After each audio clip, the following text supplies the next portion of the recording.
There are times when even though we do our best, the choices we make leave us with painful regrets. We begin on September 17th, 1992, in Lamarck, Texas, where 16-year-old Julie Jones was looking after her two younger sisters, 10-year-old Sarah and 5-year-old Melissa, while their parents were out of town for the day.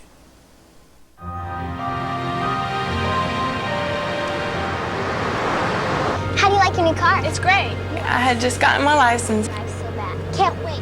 Hey, We went to go grab something to eat. And on the way back, Sarah asked me if she could ride on the hood of our car. What? I don't think so. Oh, please. I'll be really careful, I promise. All the kids around here ride on the hoods of their cars. You see people at school, like in the parking lot, riding on the hoods of cars, and Sarah had seen them. She just wanted to try it. Oh, please, you go really slow. I won't focus. At first, I didn't really want her to, but Sarah won't give up until she gets what she wants. Well, let's wait till we get to our street. Yes, thank you so much.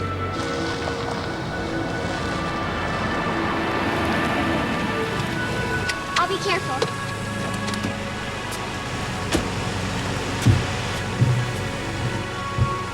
Okay, go.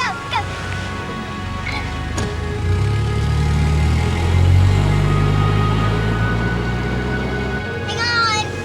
All right. And she was laughing and everything. She was having a fun time, and Melissa was laughing. She was looking in between the seats. Hang on, Sarah. Go faster. No. There's a bump in the middle of the road, and I knew it was coming up soon.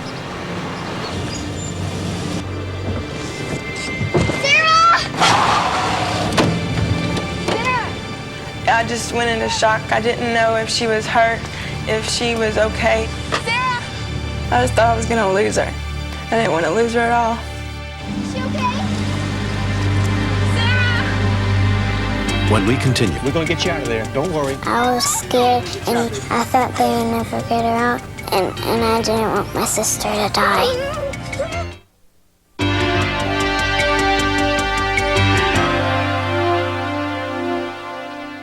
when 10-year-old Sarah Jones fell underneath the car she'd been riding on, she was pinned to the road by the burning hot engine. While neighbor Juanita Bolton called 911, her husband Jim rushed out to help. Sarah! It's okay, Sarah. What happened? I bent down knowing that I was going to see something I probably didn't want to see. You're gonna be all right, baby. And I seen then that it was Sarah. Turn the engine on. She was crying and probably in shock. We're gonna get you out of there. We're gonna get you out of there. Hold on. Her leg was bent upwards into the engine. I didn't see how her leg could even go in that position. That didn't look good. Are you okay? Look out, baby. She's gonna be all right. We're gonna get her out of there. The leg was up and turned and twisted. I knew that I couldn't pull her out myself. I knew that we was gonna have help and quick. We're gonna get you out. After calling 911, Juanita joined them. I knew it was Sarah from her voice. Everyone around the neighborhood knew her. She was a very nice little girl, and everyone liked her. Oh, yeah, there, baby, they're coming. It had to be bad. I knew she was in pain. I couldn't see how she was hurt. I couldn't see much of anything. It's just her little head. I was very frightened. She was yelling, help me, I can't get out, help me get out. But then she'd just lay back down like she didn't have any more strength.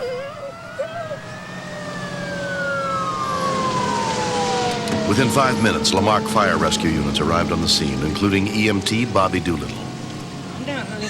Calm down. I had never seen nobody trapped under a car like this. I looked at her leg and I saw her knee was jammed up between the transmission and the firewall. And the first thing I thought, how are we gonna get this kid out? Just stick it under here and get it up, bud. It don't matter. When Fire Chief Clark Kofer got to the scene, he took charge of the extrication.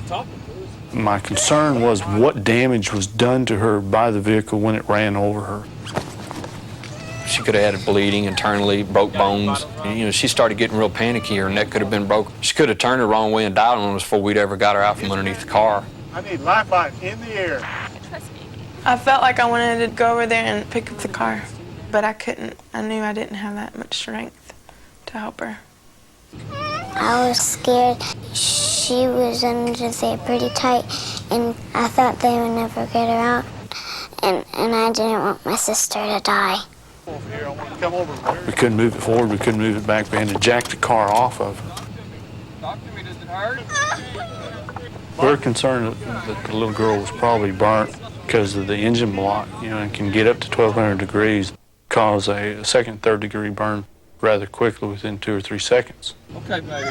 Come on, talk to me. Her leg was up about the highest point that we was going to be able to jack the car up, so we started trying to see if maybe we could reach up there and just pull it.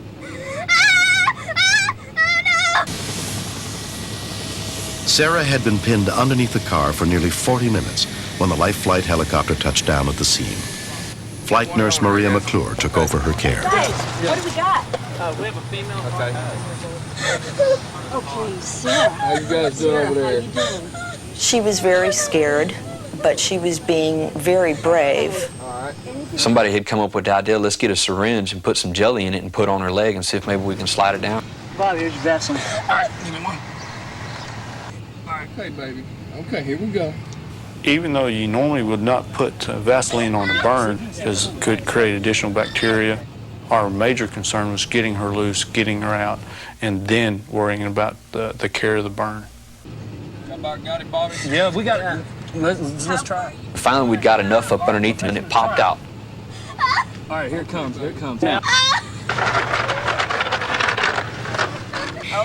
The burn on her knee looked very bad, and I was afraid that she might have hidden injuries that could possibly kill her. So I wanted to get her to the hospital as soon as possible.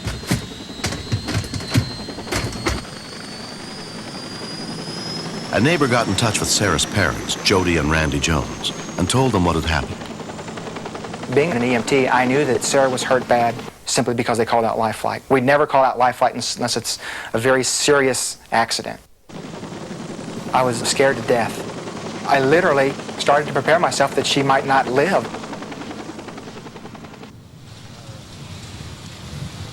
Ten-year-old Sarah Jones was flown to the University of Texas Medical Branch at Galveston.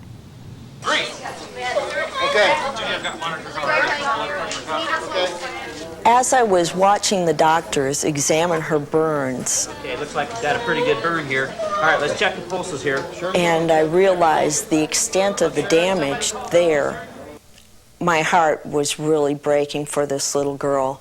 I knew what she would have to go through. As soon as they got to the hospital, Randy and Jody were allowed to see their daughter. I truly think that I know what a broken heart feels like because that's how I felt when I walked into that room and I saw Sarah. I can remember that feeling. It was a sinking feeling. Felt like it was just choked up right in my heart. I mean, my throat. It was just there. I couldn't hardly swallow. I couldn't hardly breathe. What's up, babe? She held my hand. She told me she loved me, and she was so sorry for doing that. She said, "I'm so sorry, Mom. I messed up. I'm so sorry." I told her it was okay. Come on, let's get in here and tell her hi. I kept telling her that I loved her and I didn't mean to hurt her. She said she knew and she understood and she loved me too. And she said it wasn't my fault. It was both of us. Get the saline ready. Come on now. They ran a bunch of tests and they started ruling things out.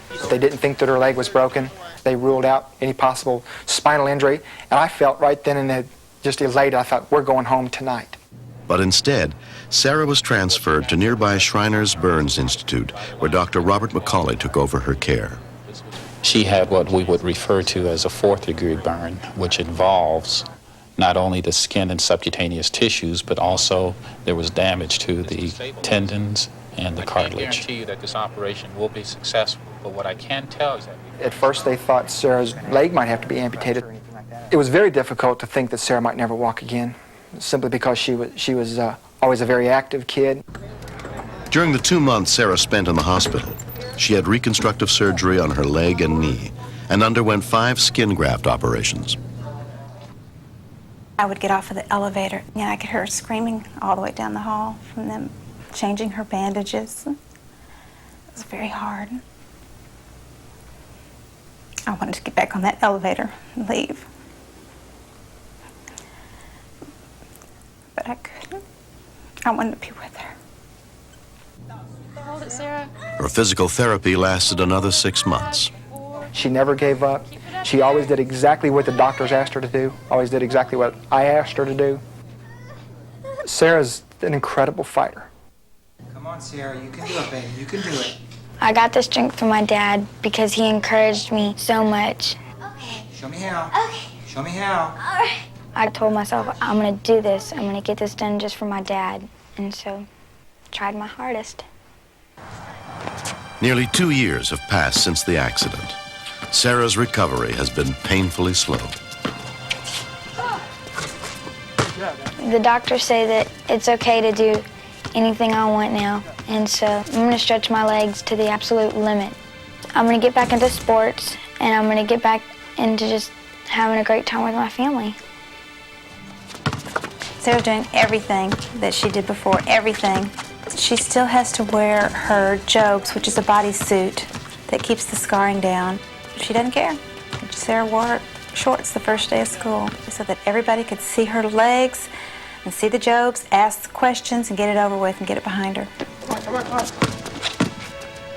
I'm so grateful to all the people that helped me. And if there's anything that they ever need done, they could come to me and ask me if I could help them. I am especially grateful to the people at Shriners. They were with Sarah every day for 2 months. It's a wonderful place. It's actually a happy place. Everybody's there trying to make these children happy and forget their pain. Naughty Nicky thought he could do anything he wanted. Whenever he was asked to do something he hated. I'll go back to Shriners and read to the children, and I'll play games with them, and I'll encourage them to walk because I can tell them I've been through it too. I thought it was funny, and you didn't even know that I did it. I was pretty secretive. Riding on the hood of a car may look fun, but you could die, you could lose a leg or an arm. In fact, you might be paralyzed for the rest of your life. No! One of the things that I try to do is I try to be thankful every single day. I could have lost my daughter, literally. And I think about that. I thought about that when we were building our new house, that we might not have needed this other bedroom. And I'm so thankful that that bedroom's full right now. I'm so glad that I get to fuss at her because her room is dirty. I'm so glad that there's still the 5 of us in our family instead of just 4.